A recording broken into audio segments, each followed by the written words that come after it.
what you want me to call you? Jamel, Mel. Jamel Mel? No, I mean Jamel cool, Mel. Just say Mel, Mel cool. Mel cool. What you go by as a? Cause you do a lot of stuff, bro. Like I'm just tell you, like you do a lot. So like this is like an introduction, really to you to the world. So like yeah. Cause some people say Jamel, Mel, Melly, Mel, Clinton X. It's a whole lane of names though. So if you say something, it's just like, okay, this is another one of his names. Bro, you got like 10 names, bro. Yeah, and everybody be calling me these names. Which one stick though? I feel like the most common lately been Mel, because when I've been introducing people to me, I just been saying Mel. Okay. They keep it short, but at Jacksonville growing up, they would say JD. I forgot about that one. Like Maul of them, Mark, they say JD. So you known for a whole, like, whole volume of different things. Facts. They like, who is this guy? Is he a comedian? Is he a booking agent for these different people? Is he a rapper? Facts. Is he a ladies man? Facts. Like, who is this guy? Man, that's a good question. I don't know, bro. Like I say, JD was the growing up. Then again, you got Jamel, that's the government name. Then Mel, that's like the nickname. So Mel and Melly, them been like the most common recently, but the other ones is like I grew up with. And then the Clinton X, I got that from House Party, bro. Nobody just originally started calling me Clinton X. I made that a name from House Party. Like, if you watch House Party, he says that. The movie? Yes, he said that in the movie. He was like, who is you? He was like, Clinton. Clinton what? Clinton X. I'm a Muslim. You don't remember that? I needed to change my Facebook name, bro. So much stuff be going on. I be feeling like people be trying to like look me up and shit like that. So that's why I be changing the name on it. Like, so that's where I'm like, okay, I'm gonna change it to this.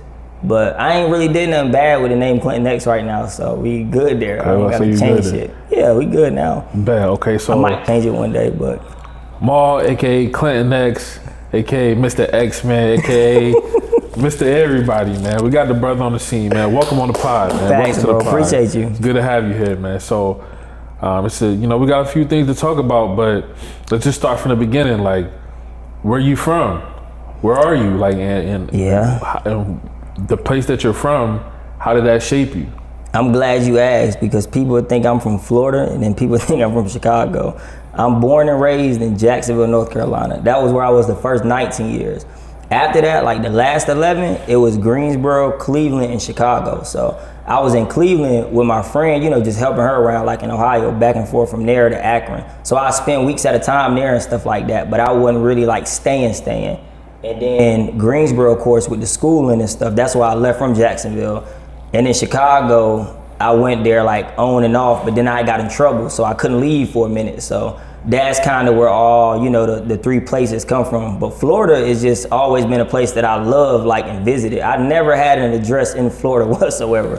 I've never lived there. Like, the most I stayed in Florida at a time, maybe was like 7 to 8 days. I never like stayed in Florida. So Jacksonville, North Carolina, born, raised, first 19 years.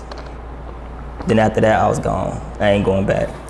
Jacksonville, North Carolina, that's like a military town, right? Yeah, it's definitely military, but I think that's more so, again, like what it's known for is with the military, but it do be a lot of stuff going on that people don't know about. And not even like just bad stuff, like just the sports stuff as well too though. But I think once they started creating so many schools, it kind of like messed a lot of things up. But if they had it just maybe to like 1 or 2 schools, we could have had NBA and NFL talent coming from out of there. So it is a military town to the public, but if you're born and raised there, we look at it like a military town, but it'd be a whole bunch of other stuff going on. So yeah, that's how I look at it. I don't think nothing of them people in the military. I don't even speak to them. I don't Facts. Salute to them, but I'm not about to sit over here and make this thing bigger than what it is, because there's so much stuff going on outside of the military. Facts. Right. So those towns like that, you got in North Carolina, you got the Jacksonvilles, you got the Kinstons, Goldsboro, Clinton.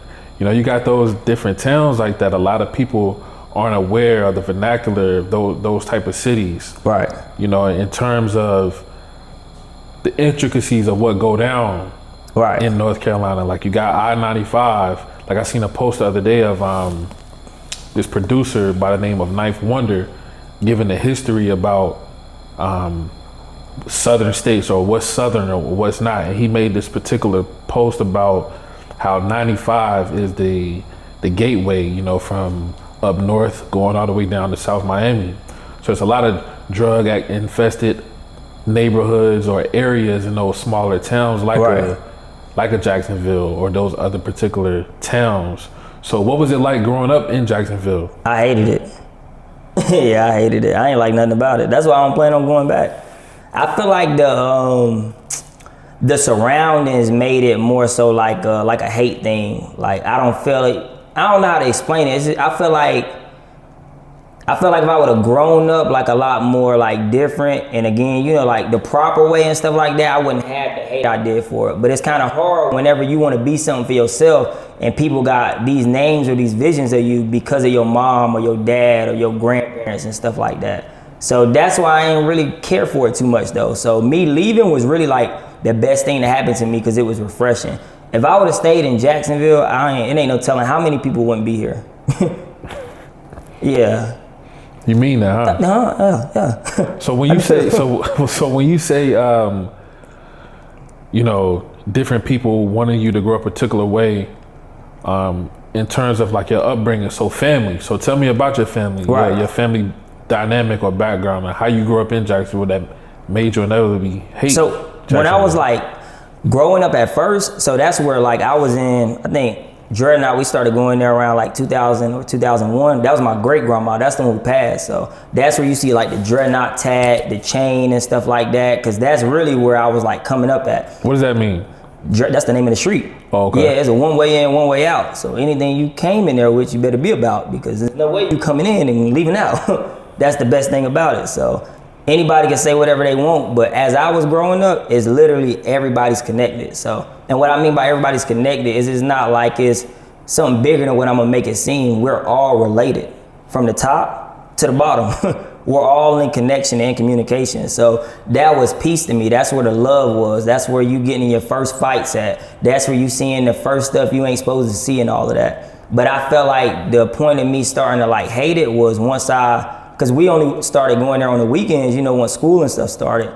But my mom, she was in the streets, you know, heavy. My mom was in prison, and my dad was in prison as well too. So after that, you know, my great grandma and them, you know, they much older. So I don't think that they wanted to leave them the responsibility of raising us, which would have been the best thing for us, to be honest, because we, you know, we're learning things there. Like, but when they took us to the grandparents' house or whatever, that's when like ruckus basically occurred. So that's where the hate come from, like the grandparents. Like I genuinely hate them. Mm-hmm. Yeah, that's where the hate come from.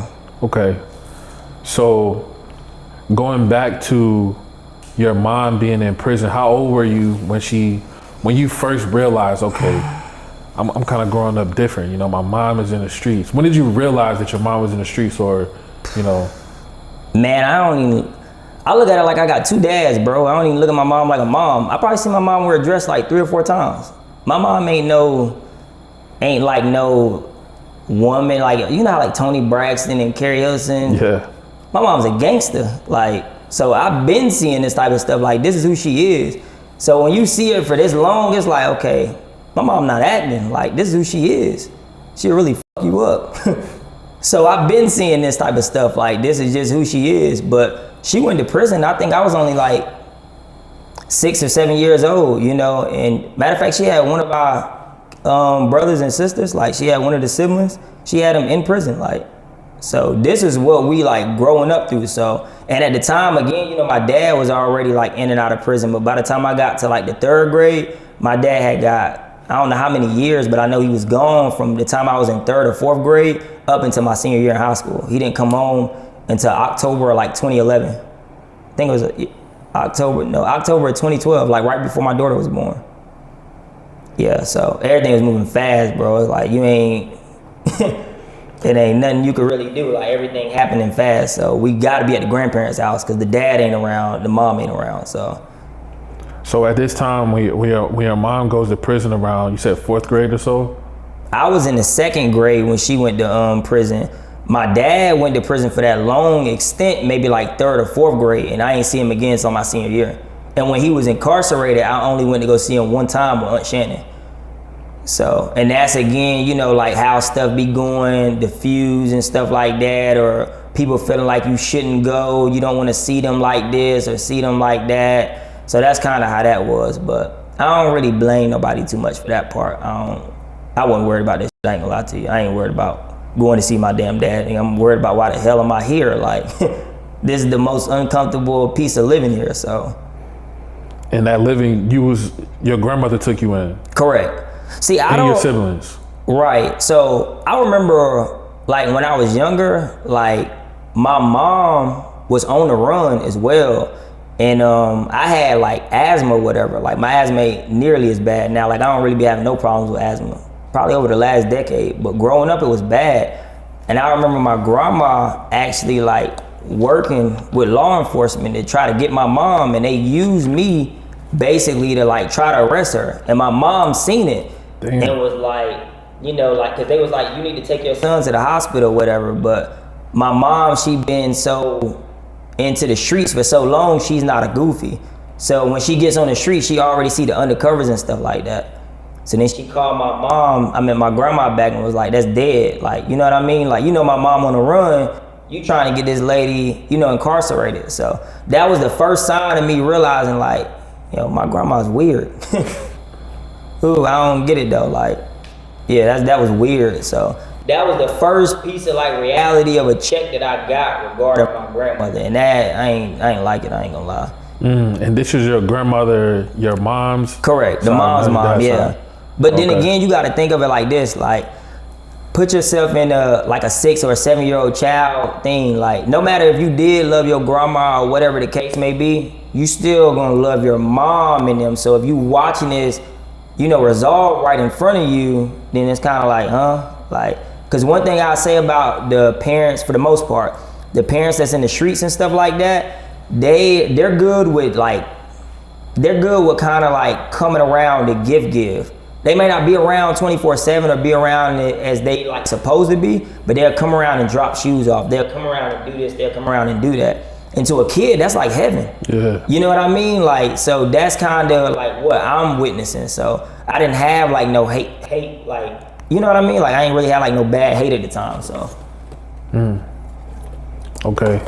So when you're at around this age, 2nd, 3rd, 4th grade, and you're seeing these different dynamics play out in terms of mom going away having to do a bid, dad, you're seeing that he's into street activities and he has to go away and do a bid, and you have to move in with family, grandma, aunts, etc., and you're living with your brothers and your siblings and your sisters.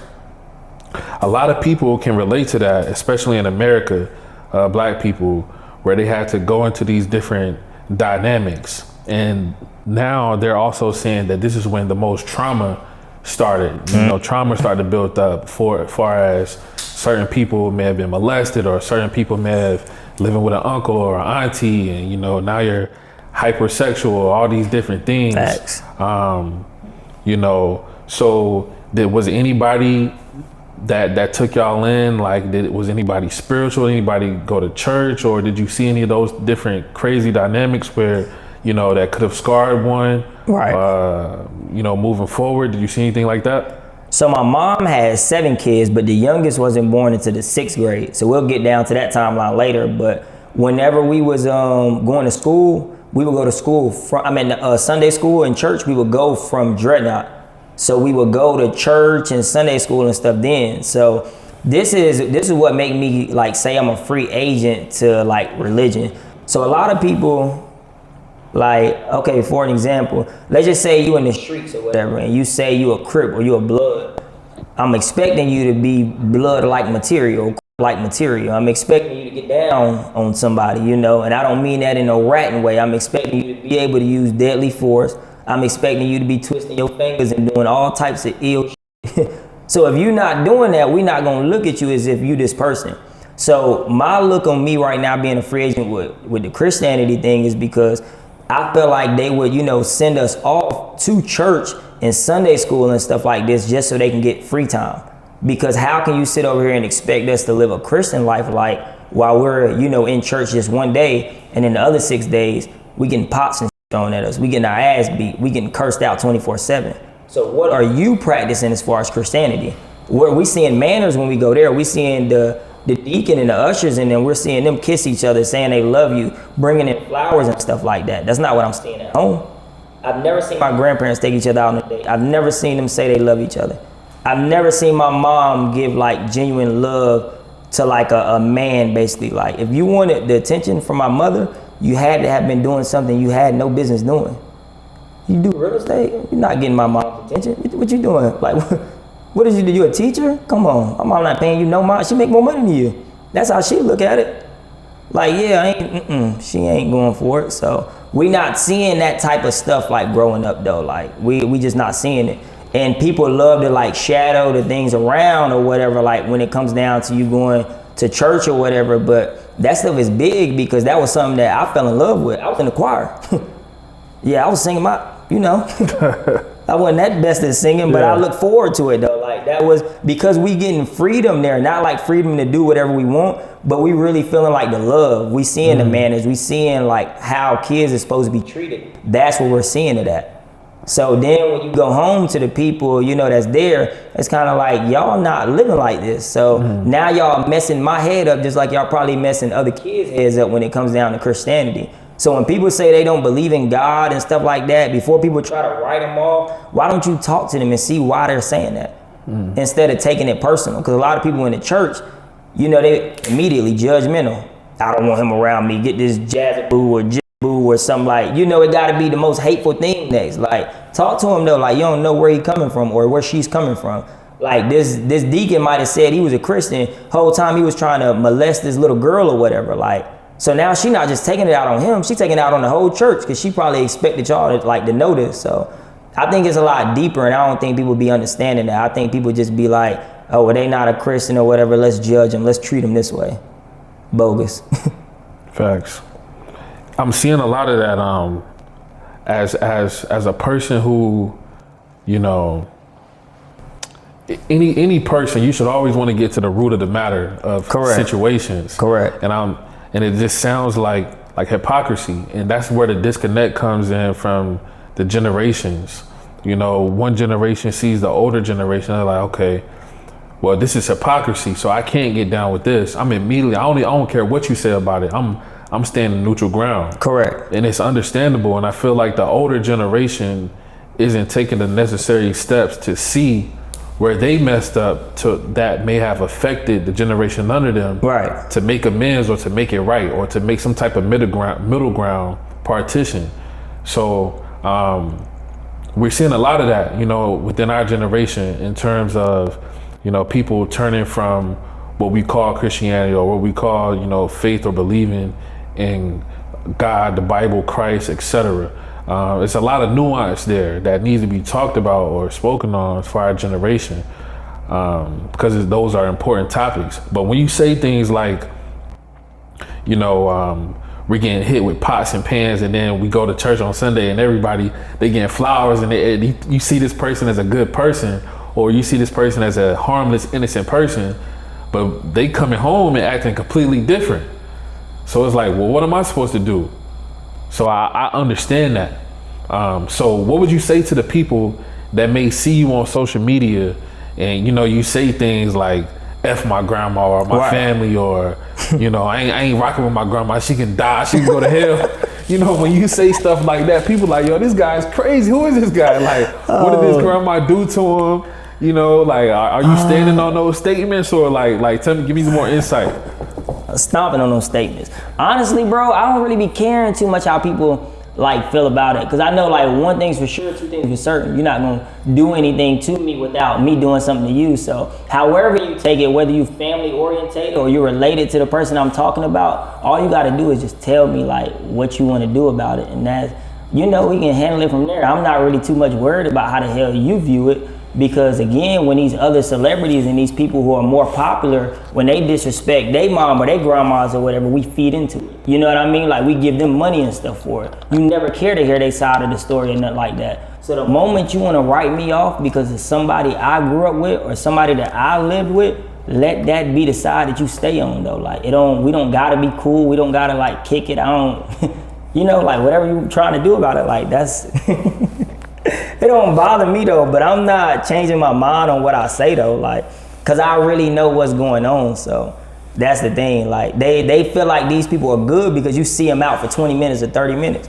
You know, my grandparents, bro, they got 4 kids. You know, 3 of them went to prison and 1 of them went to jail. You see what I mean? The one who went to jail, he was handicapped. He lived to be 39. They told him he wouldn't live to be 1. My grandma gave him to her mother.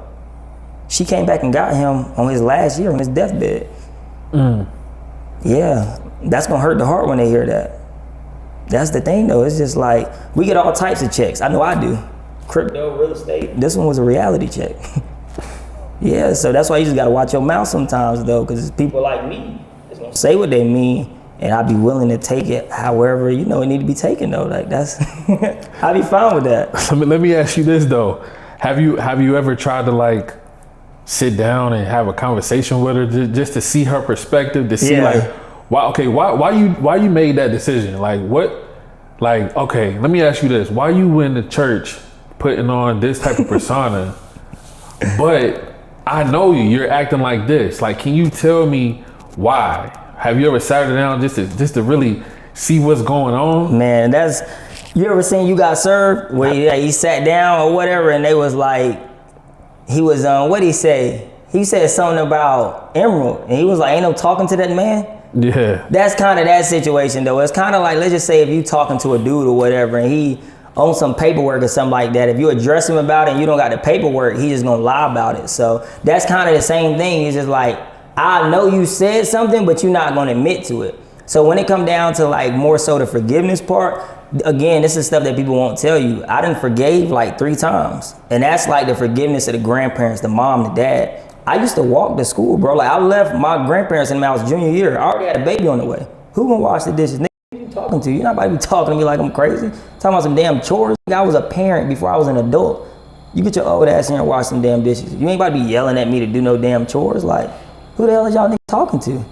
That's what I be thinking though at the age of 16, cause by then I'm already moving around with things I ain't supposed to move around with. You better watch your tone in this house. So I left at 16 when it was thundering and lightning. I went to like around the corner, maybe like 15 minutes away or whatever. So again, you know, like when it come down to the forgiveness, I left there my junior year. My daughter was born November the 15th. November the 15th, she about to be 13 years old. How old were you? Shoot, I was like 16, 17, yeah. So I already had stuff going on though. So now it's like, I don't even got time to be sitting over here beefing with y'all. I need to merge into being a parent. And my memory is so sustained. I've never smoked. I don't be drinking and having all this intoxication in my body. So I remember everything. I remember the Heat playing the Clippers the night before and Auntie Kia bringing me a Snickers milkshake from Cookout before my daughter was born. She was born at 12, 17. That's how stern like my memory is. Like I haven't missed a birthday. I haven't missed any of these things. So when these people are throwing stuff out about you need to sit down and you need to forgive and stuff like that, I've done that. Because in my senior year, I wasn't talking to my mom. When my dad came home, I was talking to him for a little bit, then I stopped talking to him. I wasn't talking to my grandparents. When I graduated, my daughter was walking the stage with me. Guess who was in the stands? Them. That's the first act of forgiveness.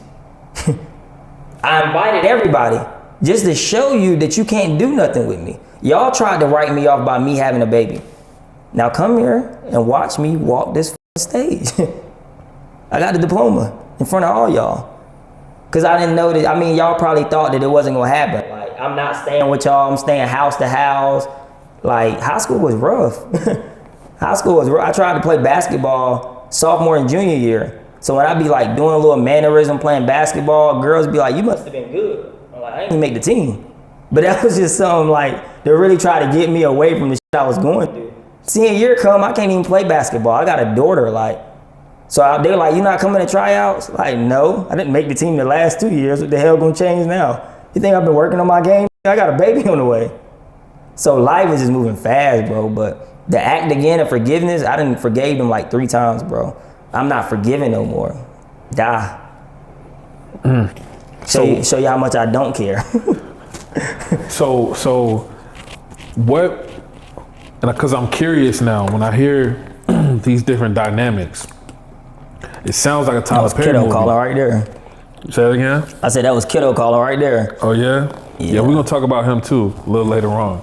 because you connected to we want to know how that connection come about too.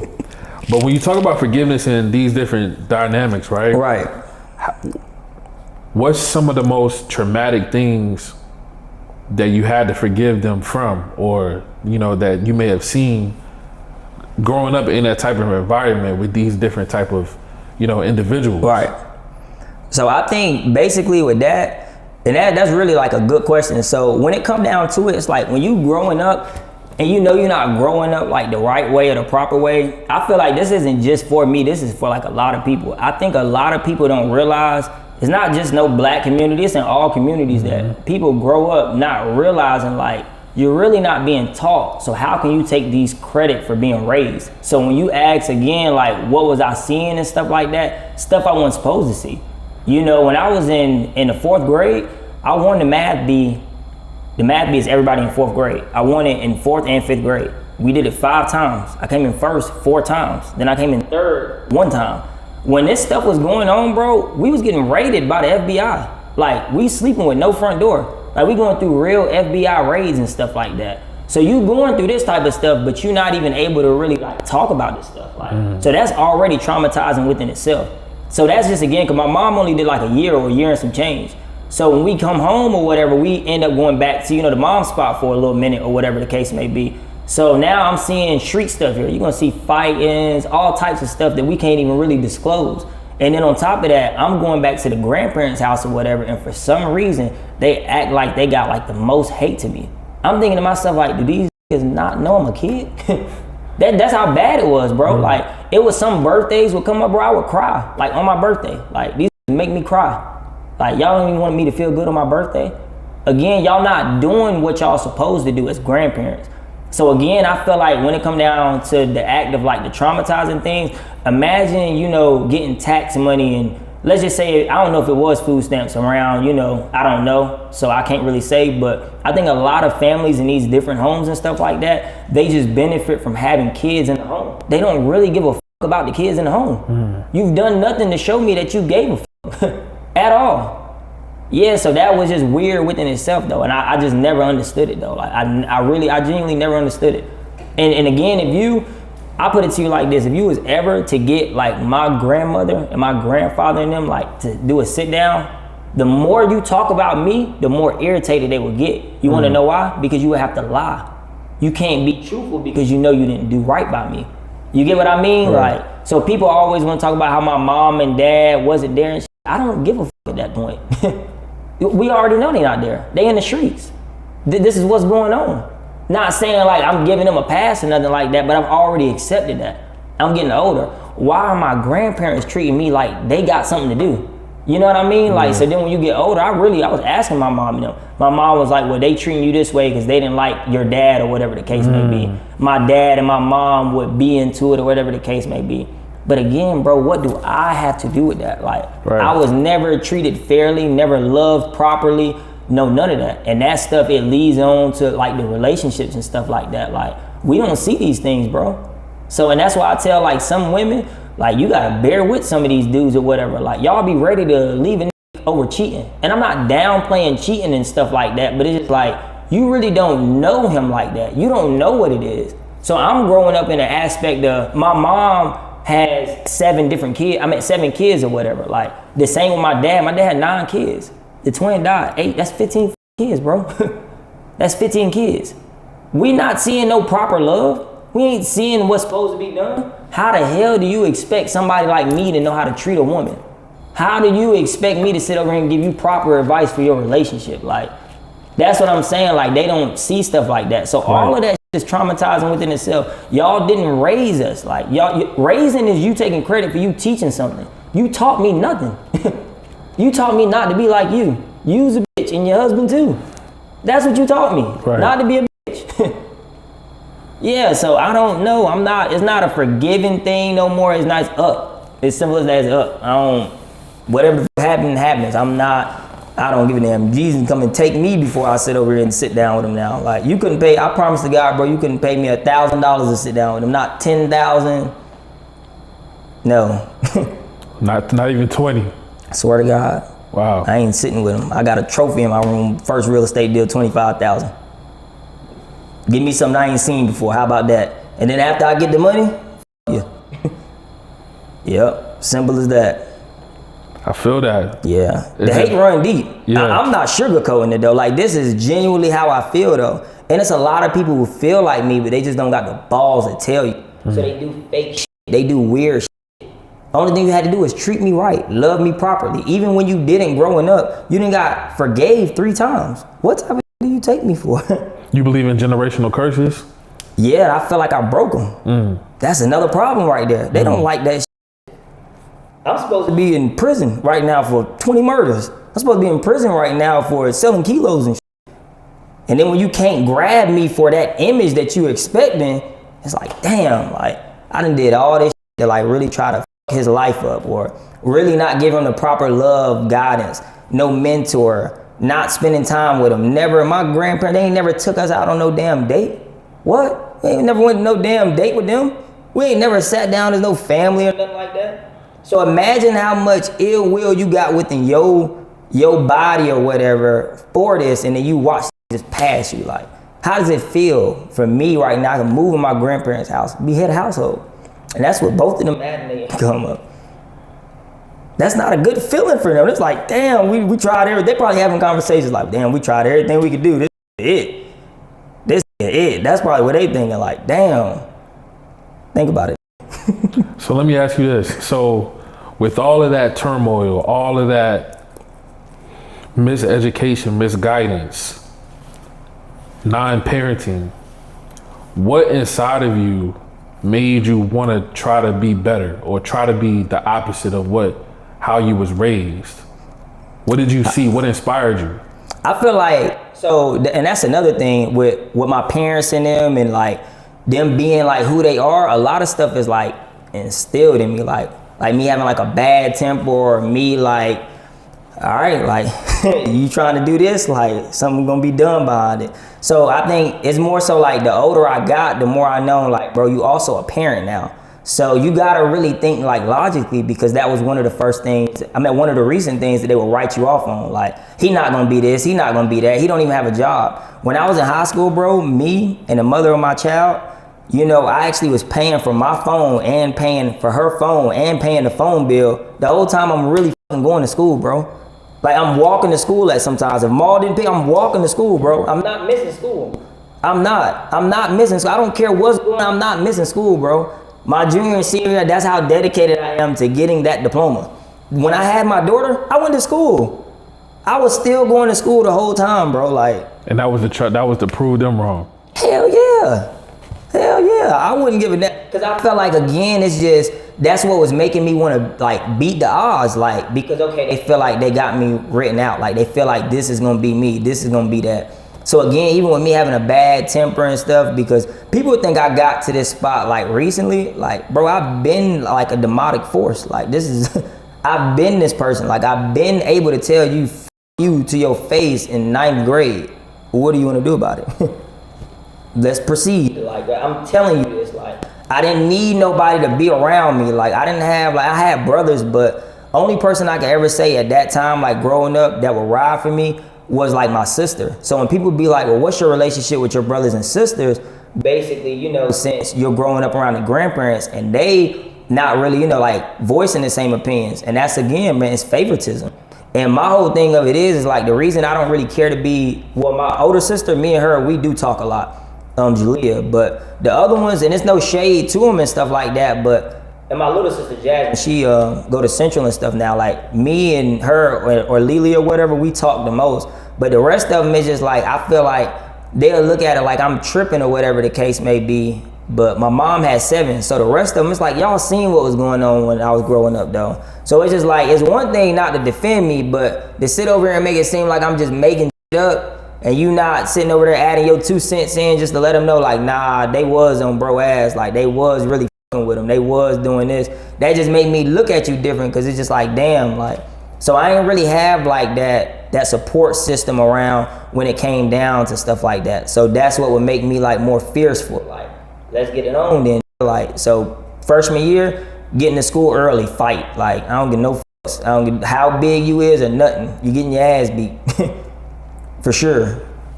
Yeah, so one L to my name, man. He no longer here. Rest in peace. So let me ask you about your dad, your pops. Was he a like a role that played a factor that got your mom in the streets, or was he already like doing his thing? And is he home now, or is he? Yeah, he home. Yeah, he okay. home. He came home. So after he did them 8 years, he went back again. He just did like another 8.5 years. So, but the thing with the parents is I feel like too many people like in the family, they will root for me to be against my parents, but you're not rooting to be here for me. You're spending all this time and energy trying to get me to be against my parents, but what can you do for me? Remember, I'm a kid, bro. So I'm not thinking about what I can do for you or listening to you. I'm just realizing like you're trying to get me to hate my parents because they're not doing what they're supposed to or they're not here. So my dad, he came home May the 16th. I was there when my dad came home. Like I was there. Like I bought him a phone bill and shit like that, like helping. Like I do, you know, what I can. Like I don't have no resentment towards my father and stuff like that. Like I don't be looking at it like, oh, you this or you that. I think at a specific age in life, like if you're growing up and you really are trying to do shit the righteous way, you shouldn't be sitting over there holding somebody against how you was raised, because you're grown as fuck now. So if you didn't beat the cycle and you didn't change growing up, where's the resentment coming in from? So again, that was another reason why I was so willing to forgive the family, because like I'm good now. Like I didn't learn. Like I can mess with you from a distance, or I can mess with you when I see you. But even that wasn't good enough. You know, you slick talking, saying shit behind a nigga back and stuff like that. Yeah, that sneak this and got back to me. Yeah, so.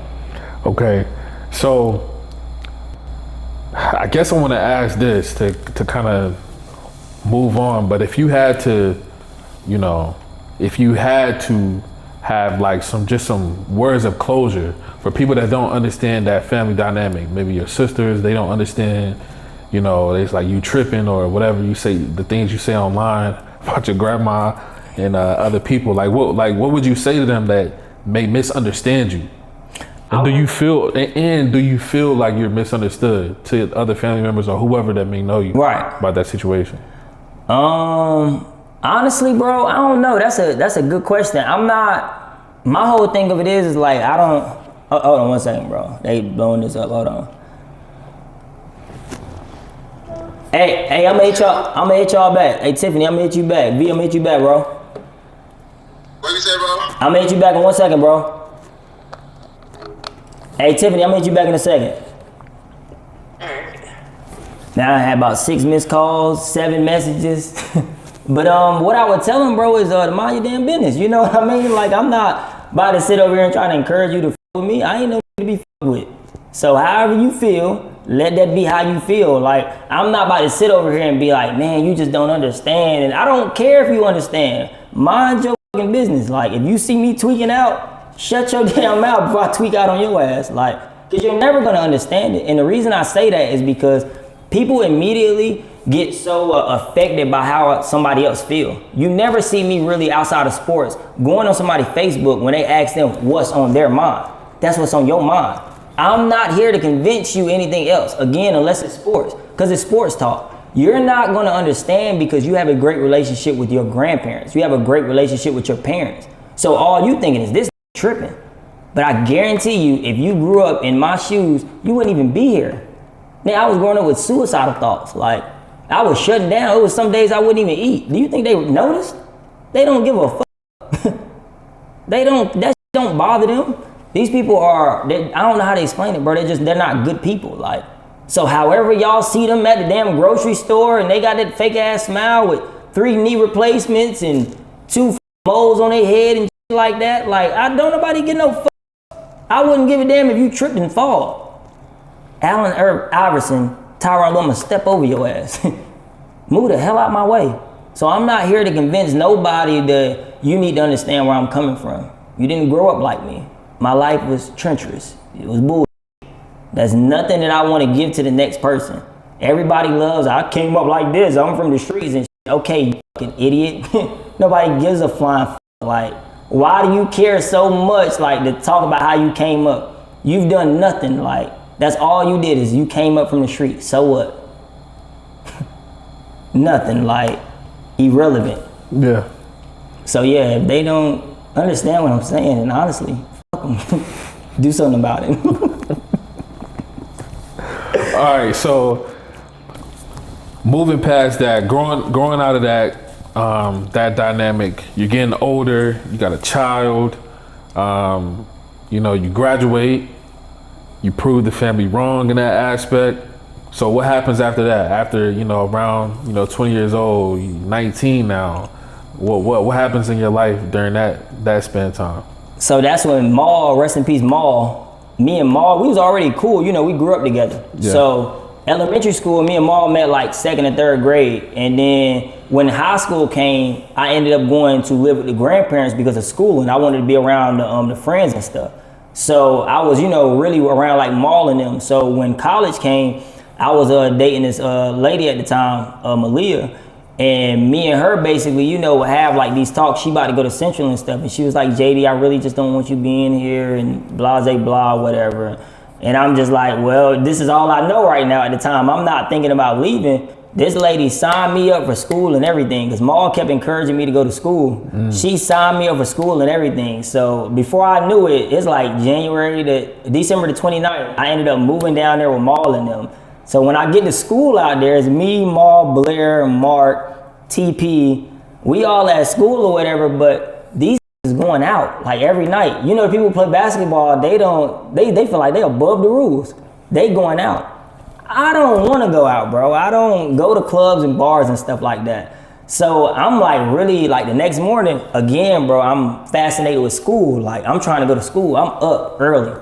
It's like 7:30. I'm coming over there because we stay right across the hall from each other. I'm coming over there like, why y'all ain't up? We got to go to school. Like, we got to go to school. What city y'all in? This in Greensboro. Okay. I'm like, we got to go to school. I'm all like, I ain't going to school. I just went out last night. I'm tired. Like, you know how Maul is. And Blair, like, I said, Blair, you my driver. You got to take me. Blair, like, shut up. Take the keys. I remember how I'm growing up. I don't know how to drive. I used to take Blair car and drive 20 minutes down the road to GTCC on Jamestown campus. That's how I learned how to drive. No regulation, no nothing. He just gave me the keys.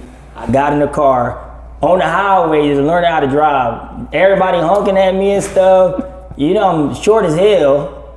So I'm sitting over here trying to move my seat up and stuff. Like, I'm over here about to crash. So yeah, that's where I kind of like hit the Greensboro like spurt. And then, the rest just been in Greensboro. And then again, that back and forth stuff. So December of 2014, early 2015, school came. So stayed in school for like 8 months. Okay. What happened with that? School, I mean, I liked it. But I ended up getting a car. Sabrina helped me get this car. Shout out Sabrina. So this the thing again where it come down to where people talk about like the parenting and stuff. Like my mom was out then and my dad was out then. Like, why is this lady helping me get this car? You get what I mean? Like, why is my family not helping? Like, she's so willing to help me, like barely knowing me. I just met this lady earlier this year. So that's the lady again where I got ties to Ohio and stuff like that because she started owning retail stores and stuff. So I didn't really have like help with the car thing. She helped me get the car. When I had the car, 3 weeks later, the car gave out on me. So I'm like, yeah, f school, because I'm already behind on rent. You know how it is in college, you struggling and stuff. I called my cousin like Lamont, Deanna, like, send me $20. Like, I gotta get some tissue, I gotta get some Pop-Tart, all that. And they did it every time too. So shout out Deanna and Lamont though, because they would look out. But I would always pay them their money back as well too though. But at the time, again, remember, I'm not working. Like, I was really just focused on school. So then again, that's where the school thing dropped out. And I started working. I worked 3 jobs. I worked at Burlington Coat Factory. Then I worked at Kohl's, and I worked at Sabrina store in the mall in Greensboro. She ended up opening a store there. So I would wake up at like 5:30 in the morning, and I would work that truck. Then I would leave at like 10. I'd be at Kohl's, work that truck, and then I would leave from there at like 1 or 1:30 and go to the mall and work from 2 to 9. So after schooling, I was just focused on working at that time.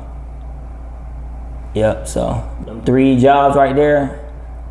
Even then, remember, I ain't had no car. Mall wouldn't come get me some days. Guess what? Walk. I would walk with no problem. Like, I ain't never look at Mall like, why you ain't pick me up or whatever, bro? Like, one thing about me, bro, is nobody can say that I feel some way because they wouldn't help me or they couldn't do this or they couldn't do that. Like, I'm grown, bro. Like, and again, I've been doing stuff on my own for so long. So I'm never gonna be like, man, this Maul couldn't come get me. Like, this Jeff couldn't help me move. Like, you grown, bro. Like, acting like a adult.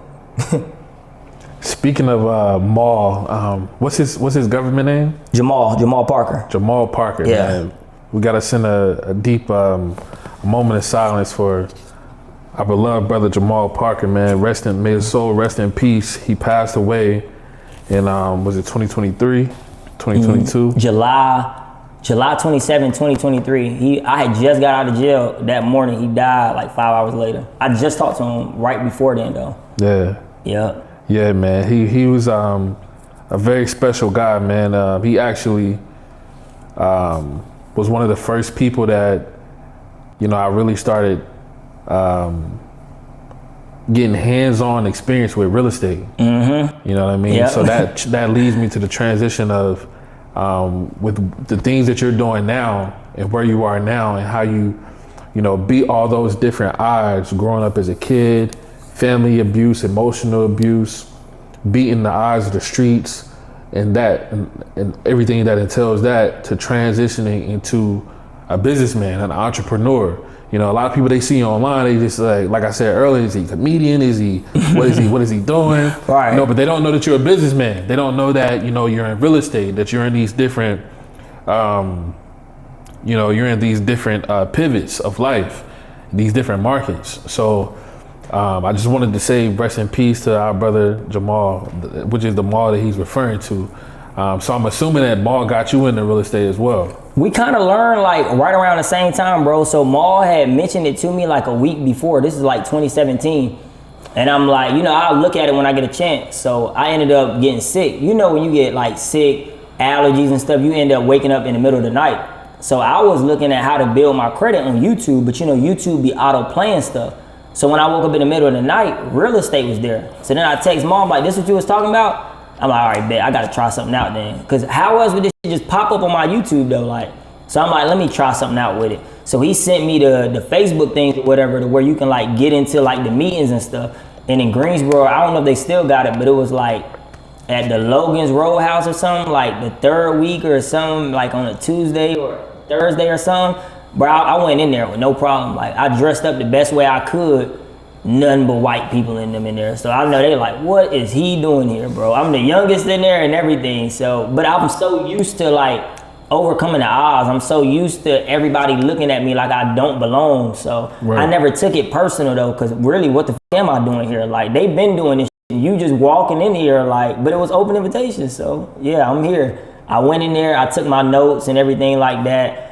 You know, and I tried to, you know, get it going then. It didn't work. The lady I was dealing with at the time, I ain't gonna say her name because I don't be, you know, caring too much to be bashing the women and stuff, but she wasn't basically doing what she needed to do as a team or whatever, so it kind of like lost my focus with real estate. So, you know, years later in 2020, that's when I really got into real estate. Jamal closed his first deal. Again, rest in peace, Maul, because what he did was real. When he had closed that deal, he sent me a whole bunch of business cards and a headset. So when he sent me them business cards and a headset, I deleted my social media and I stopped playing the game too. And I'm like, you know, if somebody got this type of confidence in me or this type of like faith in me that I can do it, let me not try. You know what I mean? Like, let me not try. So April the 29th, I deleted my social media up until like the second or third week in August. And I had closed our first deal with New Bern. Mm-hmm. So yeah, that's where the real estate thing, you know, came in right there. That's dope. Facts. The first deal I kept, like, it was $2,500 from that first deal. Like, that first deal right there as a team, that first deal was $5,000, split it is $2,500. My baby mama for my youngest child, because at this time in 2019, I just had another child. So I got 2 kids year to date. And when I had did that, I had gave the mother of my child, I gave her $1,000 and told her to clear everything on her credit thing, because she was real big on credit. She was like, you sure? I'm like, hell yeah. Like, because she was doing whatever for me with no problem though. So I'd be one of them people who could reciprocate that. And I tried to give Maul like $100 out of it. He was like, hell nah, you work hard for that. And then Sabrina, I think I maybe sent her like 100 or 200. And that was the first time she was like, out of everybody that I've helped, you were always the one who always make sure I'm good. And even, you know, from that point on, not every real estate deal, but I would get real estate deals and send Sabrina like $500 and stuff like that, because I don't be forgetting where I came from. And then the rest of it weren't really, much left in. I kept that. But the first deal though, I was looking at like, it wasn't more so about the money, because by that time I really did start, getting my own money. But it's just like now I have the skill to do it. So I don't want to like, not more so like take advantage of me doing that. It's just like now I know I can do it. Let my first deal be more so to give back, to let people know like I ain't forget you. You did this, you did that. And Andy Davis, me and him don't talk heavy or nothing like that. But when I was going through a lot, like back in 2015 to 2017, 2018, like Andy, like he would look out, bro. Like I need $300, bro. Andy, send that $300 by the time you can get up and take a piss. Like never, no question. So regardless if I sent him the money back, it's just like, damn, like this been a real nigga. Like, so me and Andy, like it's always gonna be like a good relationship. And we'll go months without talking, but I ain't gonna never forget what type of like friend you were, more so. So I be like taking that type of shit like serious. If people fuck with you and they show you they fuck with them, when you get any type of break, I don't care what break it is, make sure they know basically like you remember them. Like don't try to stun on them like, oh now you don't fuck with them and stuff. Like that's lame, that's peon shit. Like so yeah, that's how that came about. But even back to what you were saying before, like people on social media and them don't know I'm in the business. I don't want them to know. I don't want them to look at me like he got it going on or he this and he that. I want you to still act ignorant, because that's what I'm gonna do. I'm gonna act ignorant. So I want you to have your best ignorant opinion on me. No matter how proud I am of myself, you will never be proud of me because you never walked in my shoes. But LeBron can get on the interview and say he the best in the world. You get what I mean? And we applaud it. Like, let's give him a round of applause.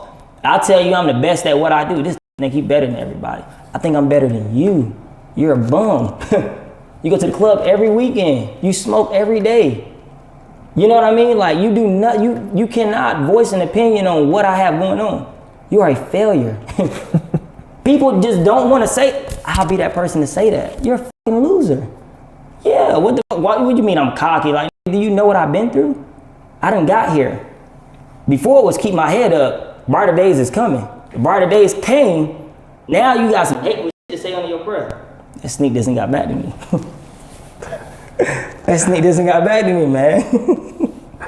Yo, these are the moments, man, that I be seeing on social media, man, on your social media. I think you got your page deactivated right now, but you be killing them on Facebook, man. Yeah. With these type of quotables, and you be having them upset, man. Yeah, I like it. So, but real quick, going back to the business, I see you on YouTube with a very notable person. His name just escaped me. I think he's either like Japanese, Chinese. I don't know his nationality. Kong. Yeah, Kong. That's my mentor. Yeah. Okay. So how did that situation come about? Man, I joined. So shout out to Tay. Slay Tay. Tay, he from Fort Myers though. Tay, love him to death too, bro. Cause Tay, when I was first trying to get my stuff situated for real estate, Tay would be like, bro, if you need me, let me know. Tay will send a band or whatever I ask for, he'll send it. Again, I'll send it back. Cause this is before I start really making money like that. So that's why when people be like, I ain't have no help, I'm not gonna say that. Like, it got to a point where I could really call people and people would come through before I got in this position, and they know that. So even then, like, Tay got into a little trouble or whatever the case may be, and I told, his girl, like, send him this, send him that, and he was so happy because he really didn't need the money, but again, it's just like, damn, I used to look out for him, he would pay back, and now I could use it, but I don't need it, and he's right there. So when it come down to the mentor, Tay was really the big thing with it, because Tay be around a lot of rich people too. I don't know if y'all know who Sammy Watkins is. That's Tay brother. So my partner Tay, that's Sammy Watkins' brother. So I was like, man, I just closed another deal. It was like maybe 25K or something. I said, yeah, I'm about to get me a new chain. Like, it's been like 3 years.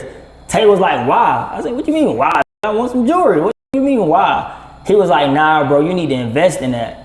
And I'm like, here this go. I ain't say it to him. I'm thinking to myself, like, here this go. But he got crazy like value in his life and his insight. So he's one of the people who got what you would want out of life.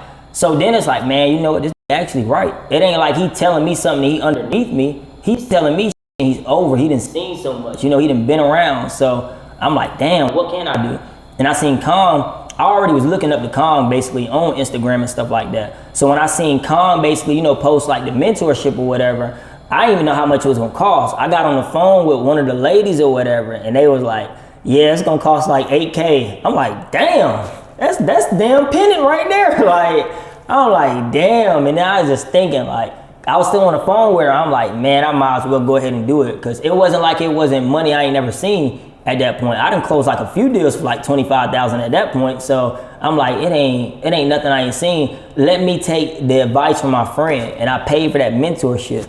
Man, 6 weeks later, I closed another deal for like $25,000. And there was another deal right after that. And guess what? I still didn't get another chain because what Tay said had stuck to me. Like, so I'm like, damn, like when the mentorship was over, after 6 months, Kong had hit me up and he was like, Jamel, you know, how would you feel and how much would you charge me to actually like teach the academy?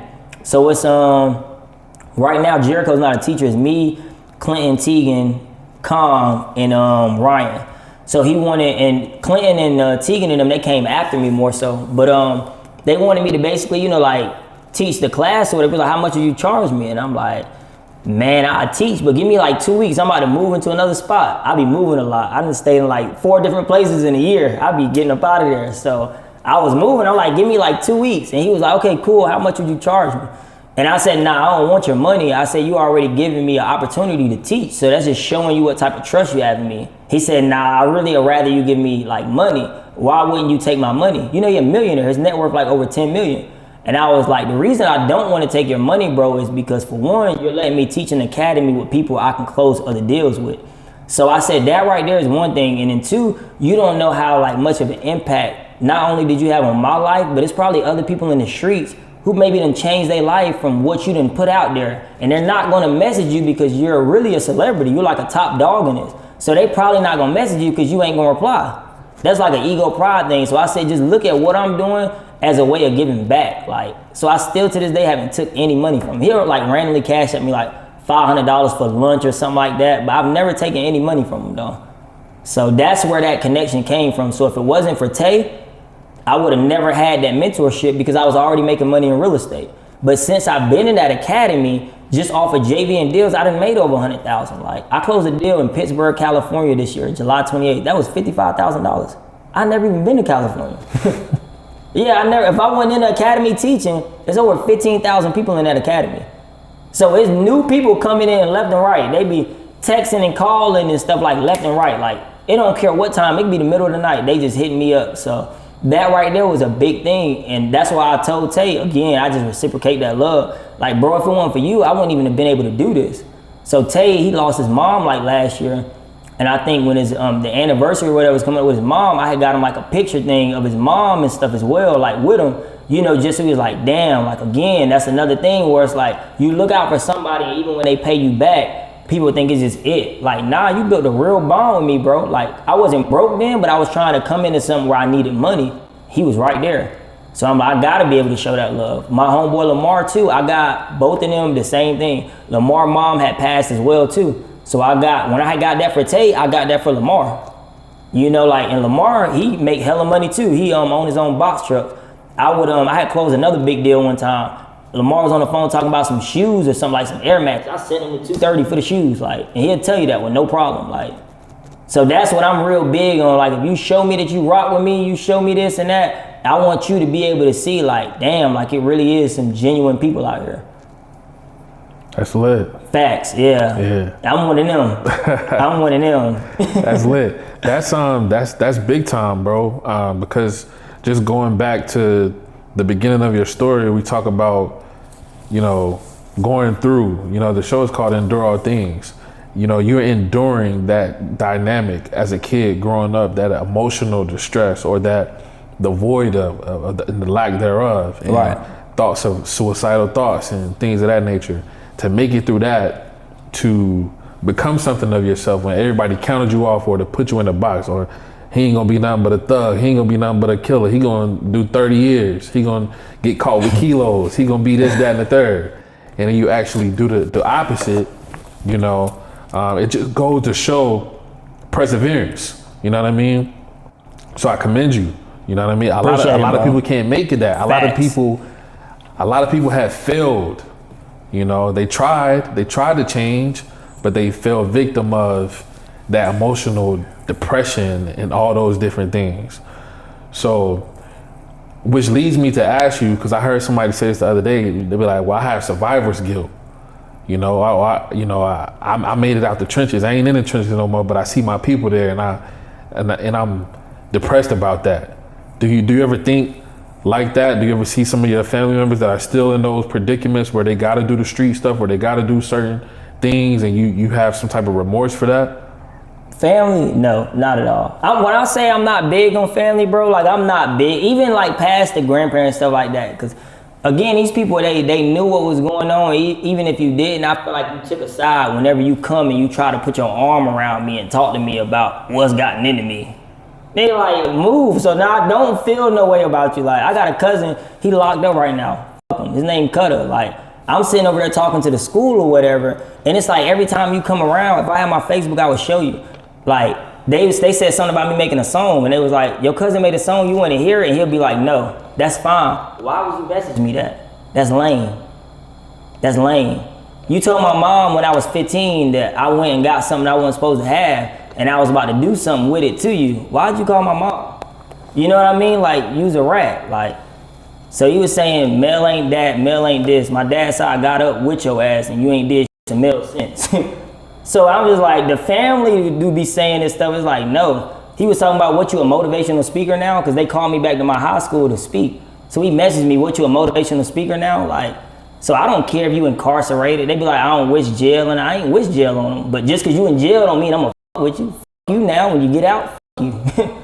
So yeah, the family and shit like that, like, I really don't care to talk to them though. None of them can sit over there and be like, yeah, he's just saying that on the interview. He be calling me. No, I don't.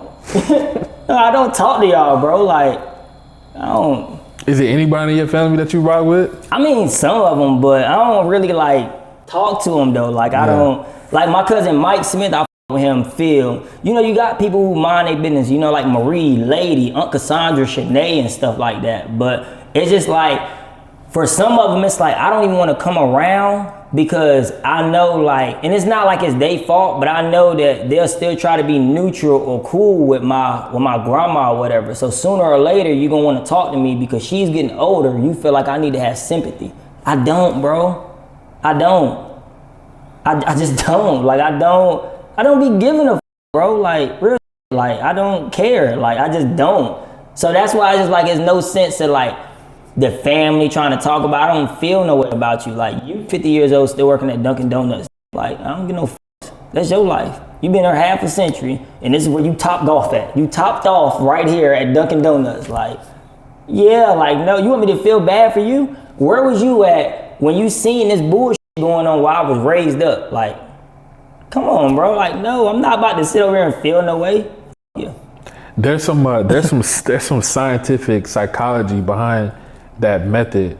Like, you'll see people sometimes where they may have gone through something traumatic with their family, and they care so much, and that just drain them, and it just drain them, and it kill them. So if I respect a person that has the ability to be able to cut something off, for sure. Like immediately cut it off. They don't care about it. It's over. We moving on to the next. You know, you correlate that to like sports, like Kobe, the Mamba mentality, like Correct. Next shot. Like, I could have missed 20 shots in a row. Correct. But now it's game point, game on the line. I'm gonna hit this next one. I don't Facts. even care about the 20. I don't care about what I missed, right? You see that? Yeah. So I can see the That's psychology, the relentless. behind that. So that's another aspect that I can respect. Right.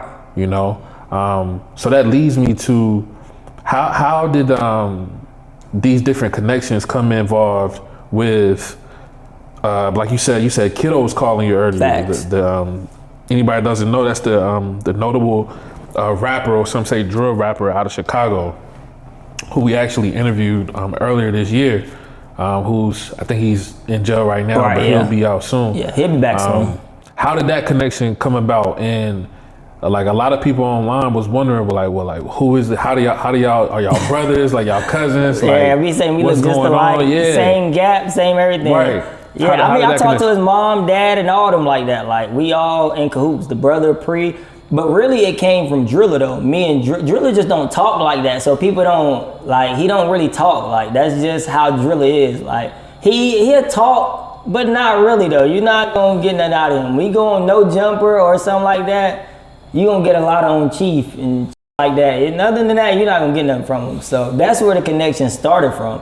And when Kiddo had came out, he already seen it. Me and him was in, like cahoots or whatever. So after that, me and Kiddo the rest was history. Like, we just locked in from there. Like, since then, bro, he'll talk every day. Like, he'll call me. Even when he was locked up before then, like, he would still call, like, with no problem, consistently. Like, and then when he was home and shit like that, it was really just on. Like, it wasn't like you had to force no type of bond. Like, we was already around and knowing what was going on and et cetera, et cetera. Like, that's what it is. So that's kind of where that connection went in through, and it just got bigger, just being around him, and then the other people that I known that was already like notable as well too. Like, I'd be around some people, for the people who don't know, and the people that you think is just like mega stars or whatever, like, I'm talking to like my partner and he's talking to him. Like, he'll be like, let me send this shit to Rod Wave real quick. Like, like, this is casual. These are normal conversations. These are the things I'm around. If I call my cousin Jeff right now and be like, I'm around Drake, he wouldn't say stop lying. He would say, where you at?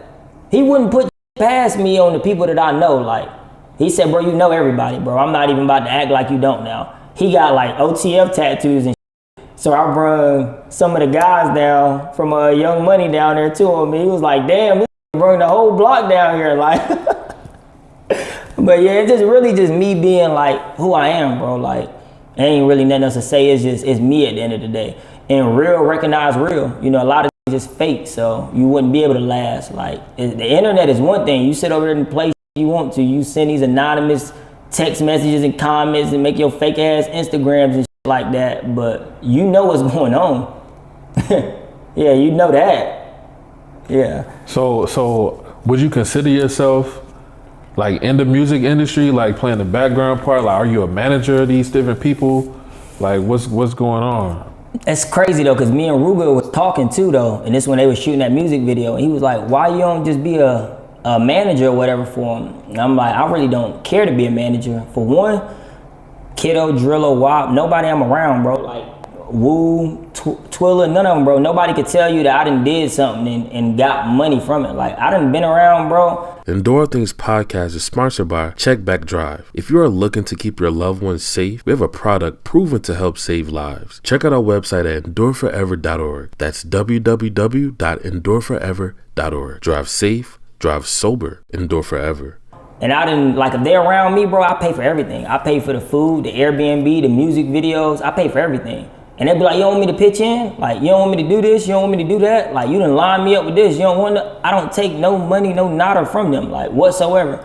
So I can't be a manager because I'm not looking for nothing in return. Like, it's just, I know what it is with them. Like, I know, like, even with and Kiddo and them, they're, like, super overprotective. They're like how my homeboy Lamar and them is with me. They're super overprotective.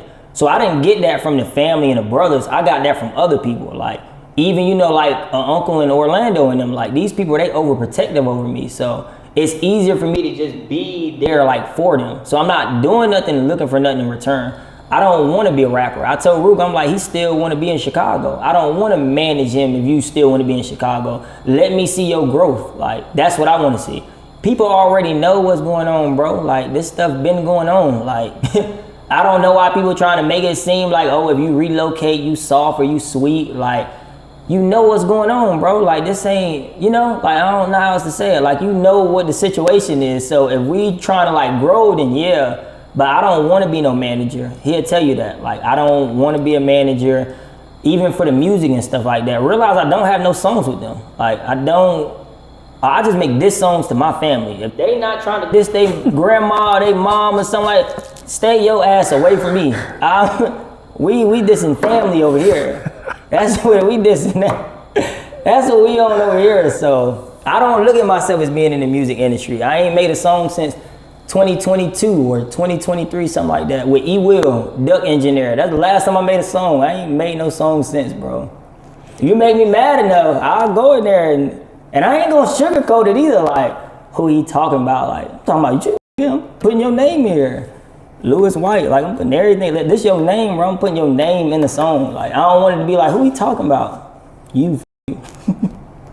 So let me ask you this. So since these different personalities, they rock with you, obviously for the insight that you have and that you carry with them behind the scenes, what would you say or what advice would you give any of them or anyone like them that may watch this, that's in the music industry, in terms of like them having that persona that they need to stay in that specific location or whatever, or any advice, musically, life, street, what advice would you give them? So that right there, bro, this gonna sound like very hypocritical. This right here, that's a good question, but this is important, bro, because a lot of people, when they do stuff like that, bro, they put their guard down and they feel like since they want to change their life, people around them is gonna want to change their life. Like just because you relocating, you might be lacking or something like that. So that right there is super important. I think of stuff like that when I want to get closer to God. And this sound again hypocritical. I'm like, what if I get closer to God and give my friends this bad advice that God may want me to give them, but they're not living like this. Like now they want to change their life and now they guard down. You know what I mean? So it's hypocritical, but it's just like, I gotta allow them to be who they are, and they know when they need me that I'm there. Like we don't miss each other calls. If we do, we call each other back.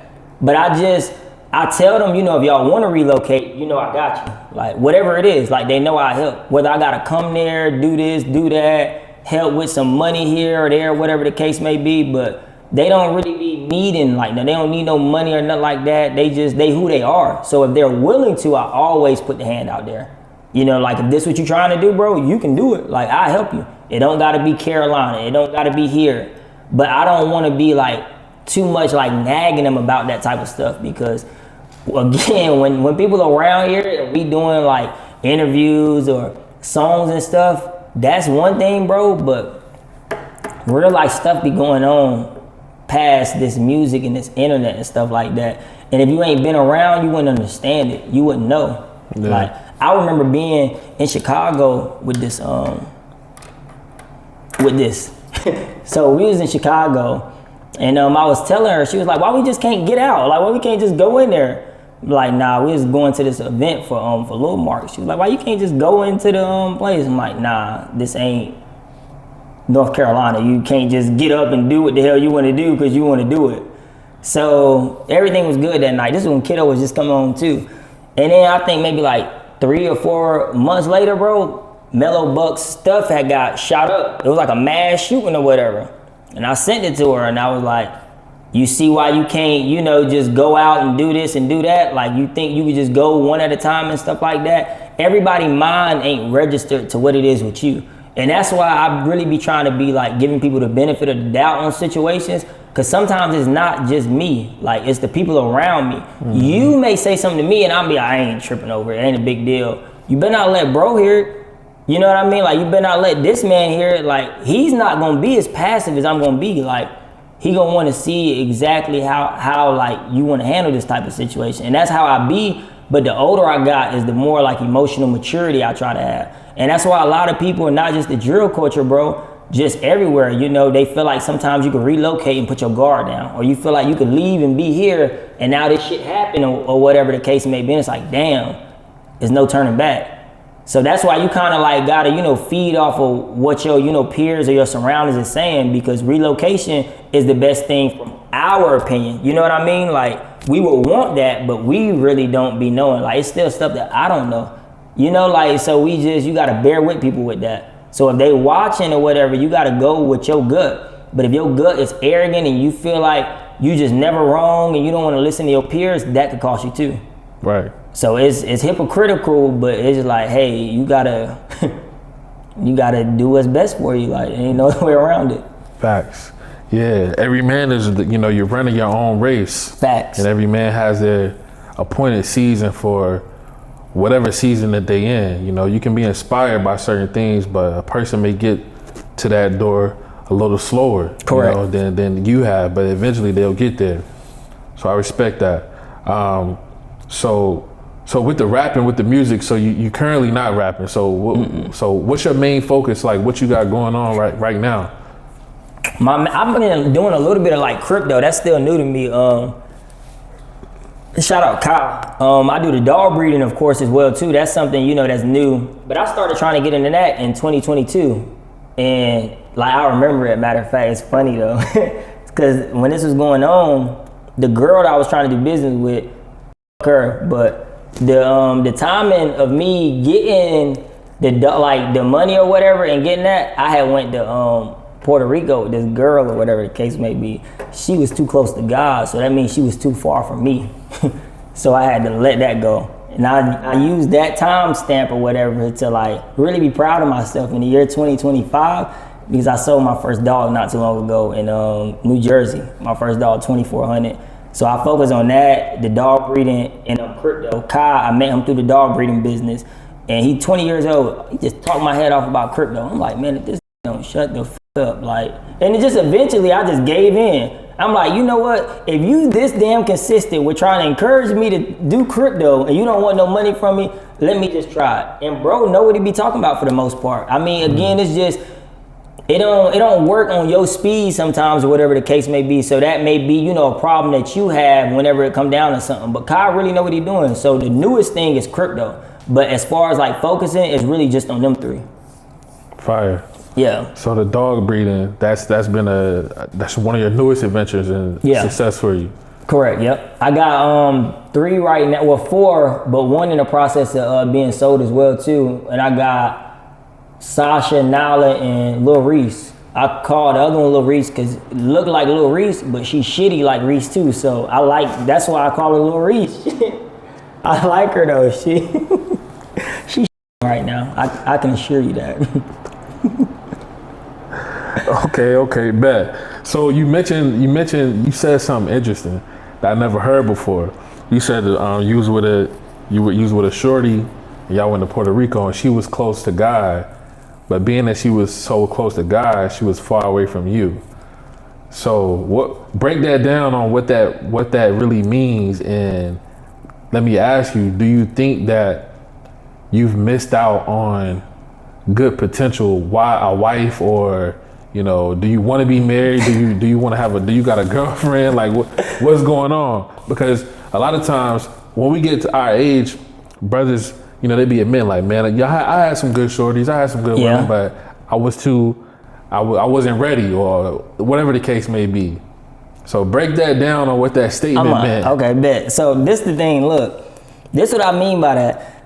She's too close to God, but too far away from me. So again, I don't really be trying to like make people like feel bad and stuff. If I don't know you as a woman, then yeah, I don't really care about your feelings. But the people I was dealing with and stuff like that, that's different. So she was coming out of a situation or whatever where it's crazy because this dude just reoccurred too. He's a bitch though. Hope you niggas, he's a bitch. But he used to beat the damn shit out of that girl. Like, so I didn't know that. I caught her in a regrouping stage basically, and I felt like that regrouping stage, she got closer to God. So this is what I mean when I say that. Some women get closer to God and they try to punish niggas. Like, how all of a sudden, like, are you, like, this person just did all of this and all of that, but now all of a sudden you this and you don't want nothing to do with this type of life, or you, example, celibate and stuff like that. I'm gonna get that pussy. I'm gonna tell you that right now. And if I don't get it, we're not gonna go but so damn far. Like, come on, what you think I'm about to sit over here and be a gentleman for how long without getting rewarded for my hard work? We done went to Puerto Rico, I done got you the lost and found ones, $600. I'm taking you here, there, whatever. So to women, they look at it like, oh, that's all you did it for? Duh. I gotta get something to see where we going. Like, I don't know why women try to make that seem like it's the bad thing. Like, yes, dude, like I gotta get something. Like, let's see how far we can go. This isn't 1700 before Christ where we gotta build a barrier to see if you work the pussy. I'm getting that off gate sooner or later. I can't wait. If not, then, you know, the hell with you. So all that you being extra spiritual and stuff like that, find you, go get with Deacon Thomas or some shit like that. Don't come over here trying to allow my entertainment. Like, nah, Deacon Thomas ain't got that money like I do it? Deacon Thomas pulling up in that Capri, that box truck. Right. Shout out Deacon Thomas, man. Shout out Deacon Thomas, man. Whoever that is. That's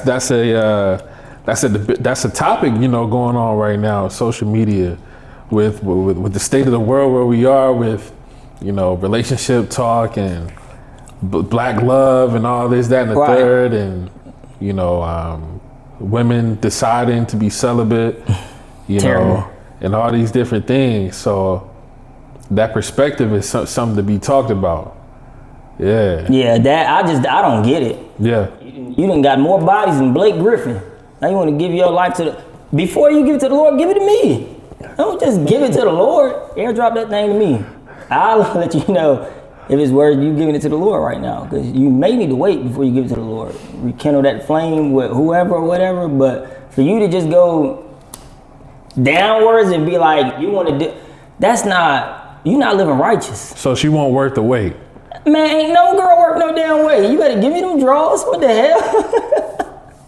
I'm not. See, look, this is the thing. How long do you expect a man to wait? Like, if a girl tell me, like, it's a 60-day policy or some shit. 60 days? Is you crazy? So what's your timeline? What's your timeline? Probably like 14 to 21 days.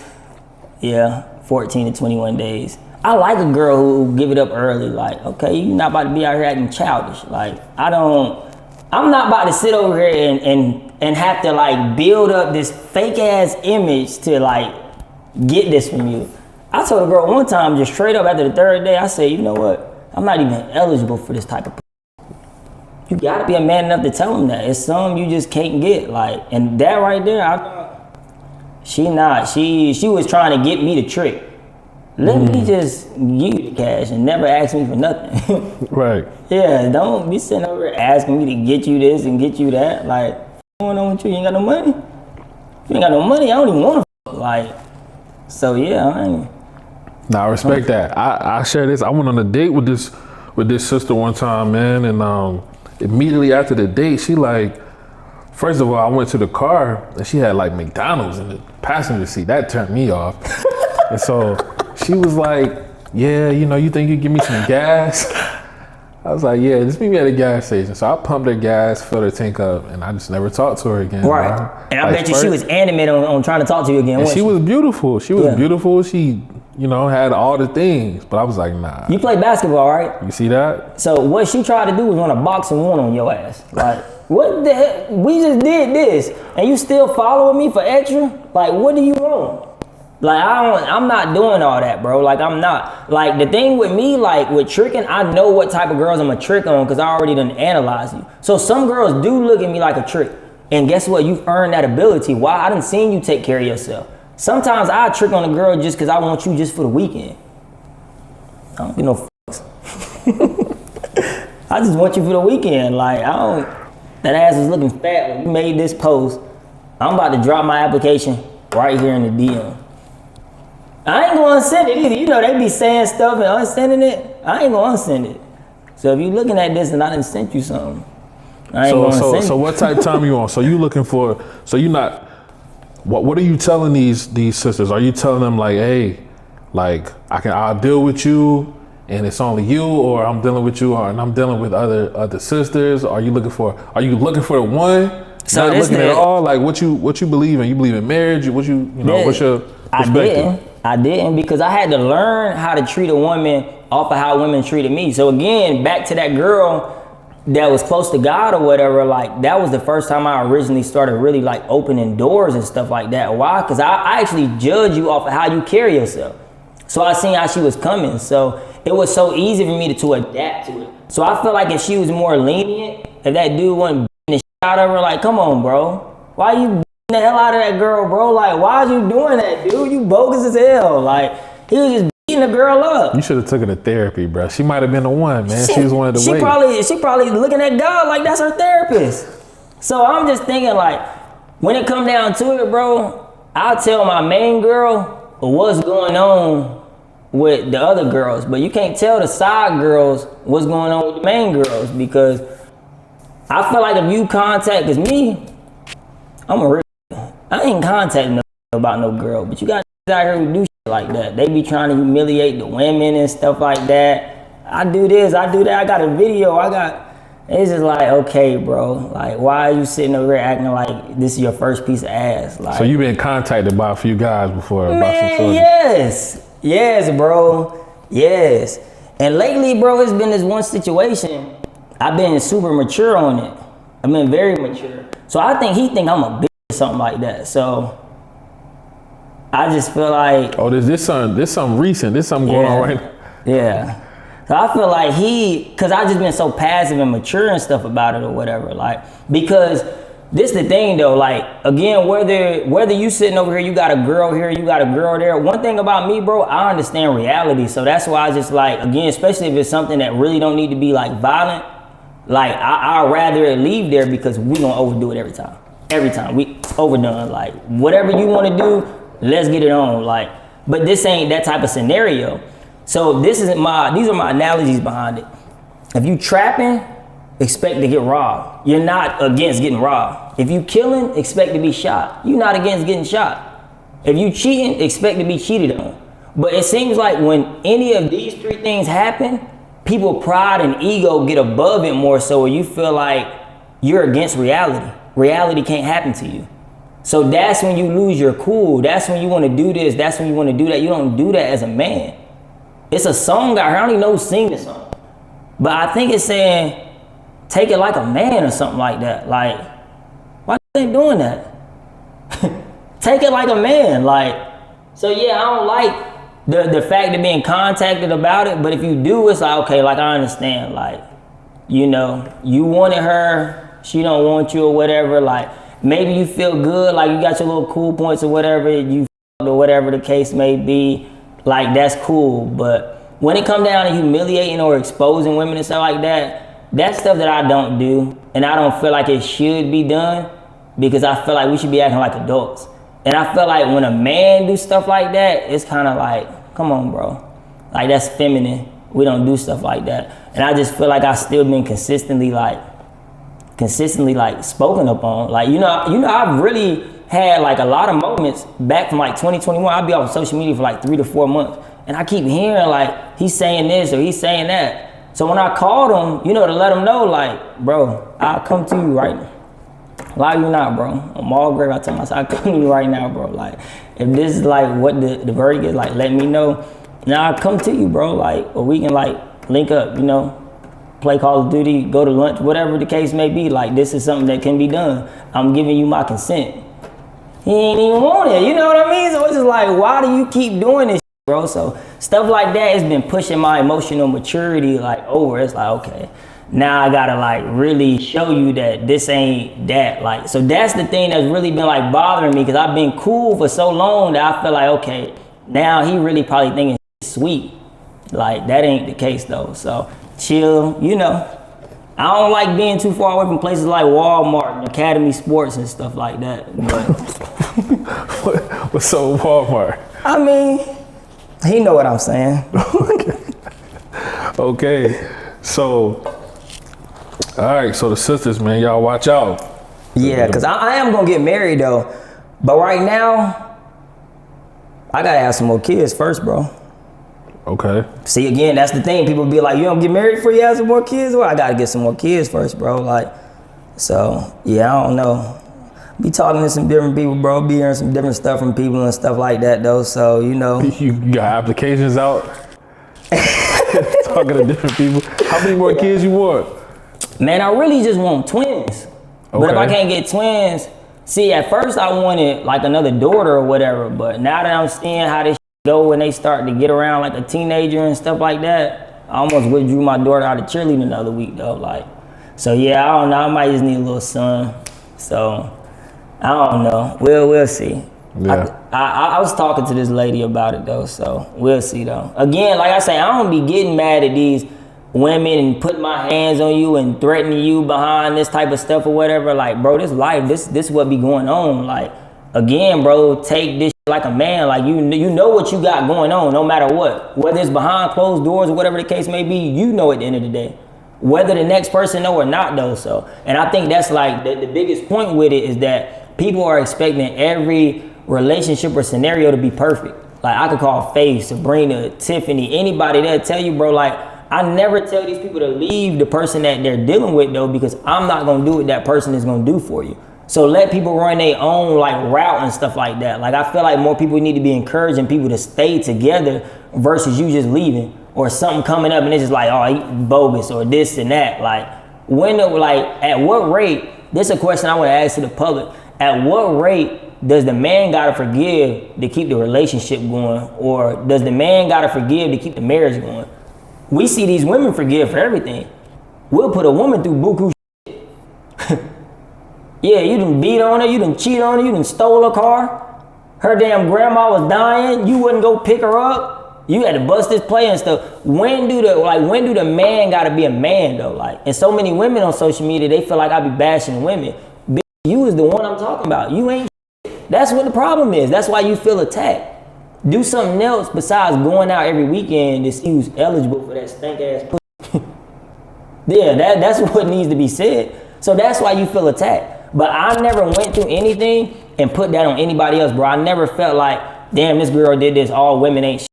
Your women ain't shit. The women you've been dealing with ain't shit. I know real life wives out here carrying themselves like wives. I know real life men out here who really don't cheat. Don't be putting your negative ass trauma on everybody else. Oh, Darnell did the same shit to me. Oh, Steven did the same shit to me. That's crazy, bro. Ashley did the same. Who gives a f? Like, act like an adult. Work that shit out. Be an adult. You want to go ahead and add another body. Us as men, I could have 100 bodies and a girl wouldn't care because you got money or you this or you that. As a woman, you go out there and you try to get the 50 bodies you want to. Good luck settling down. Because once that background report come in, once you step out in public and we run that background report and we see this, over for you.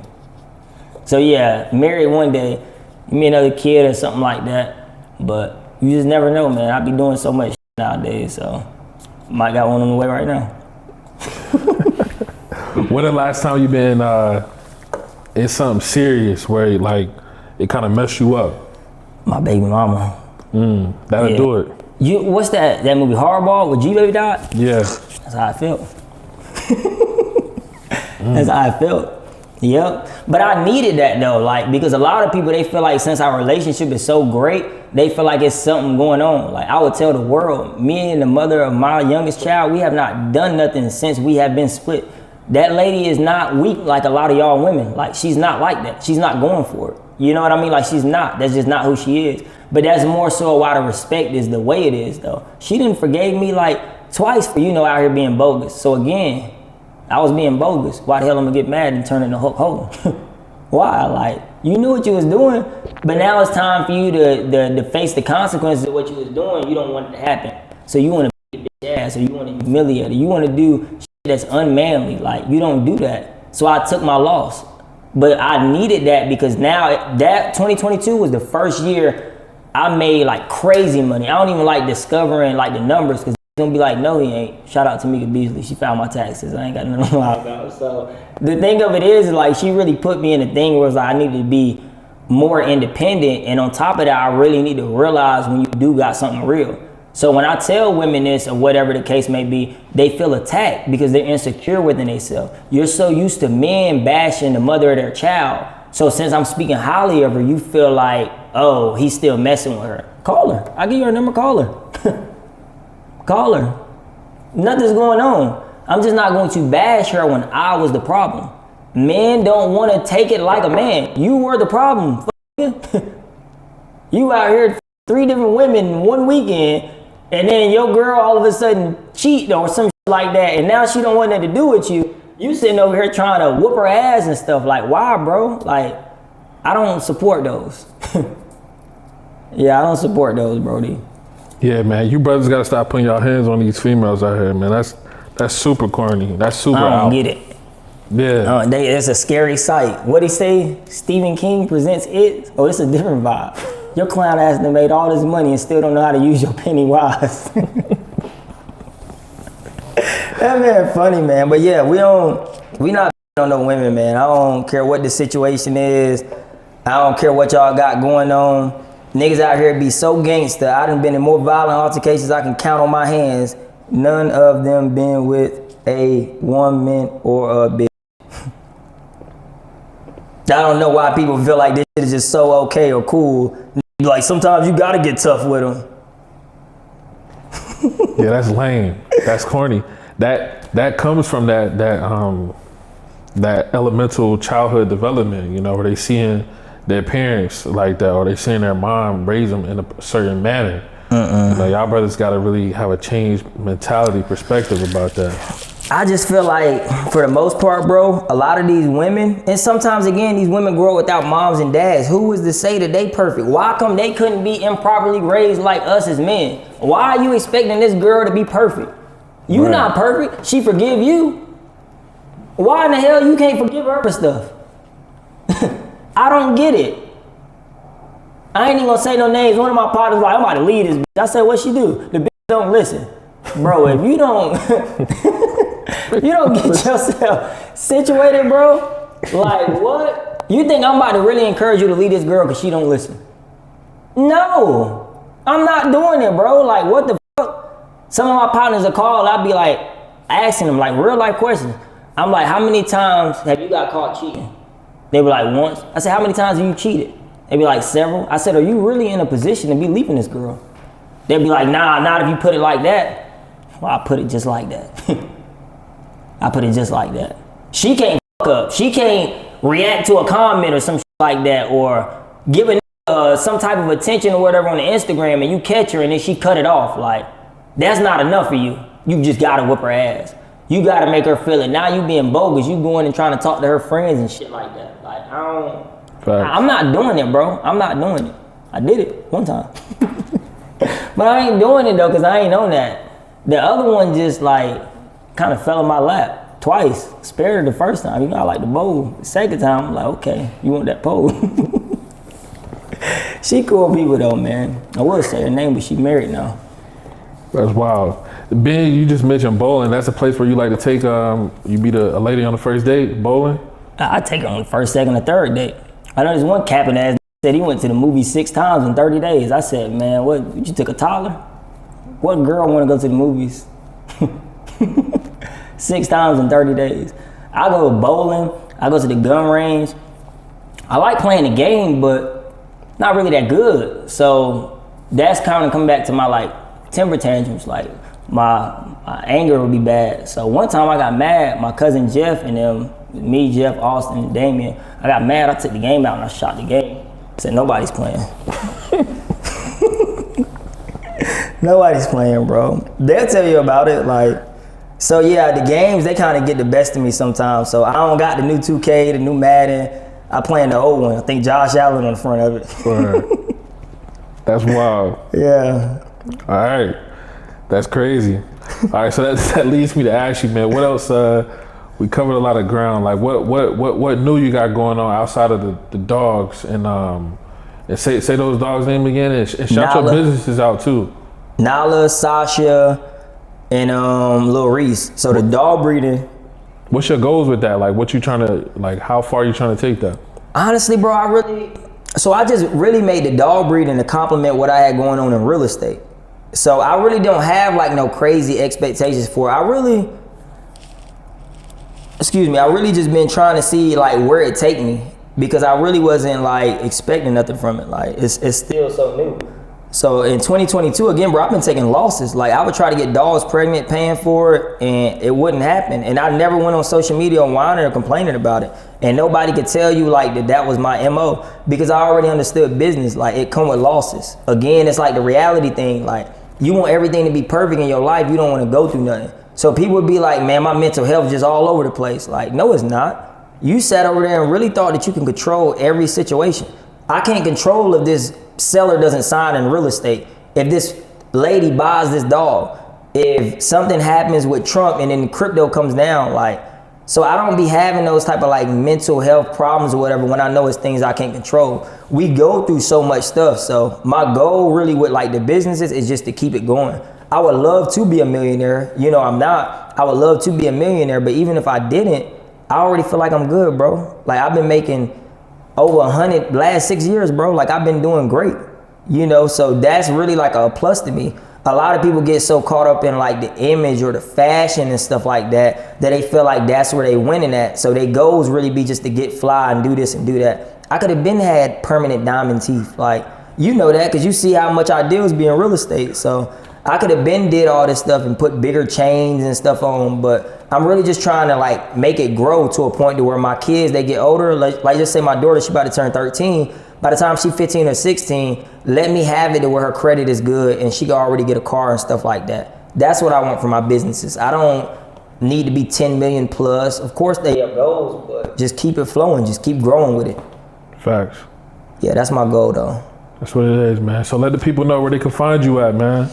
You can find me. Somebody might want to ask about the real estate, dogs, Dog, crypto. okay. Yep, okay. Where they can find you at? What's your social medias? Naughty Knots 313 is the Instagram for the dog breeding.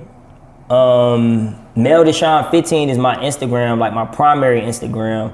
Dog breeding, I kind of post real estate stuff up there sometimes too, but I ain't really been on the net. I got off to do the 30-day challenge with Calm that, you know, help some people get some more deals and stuff like that.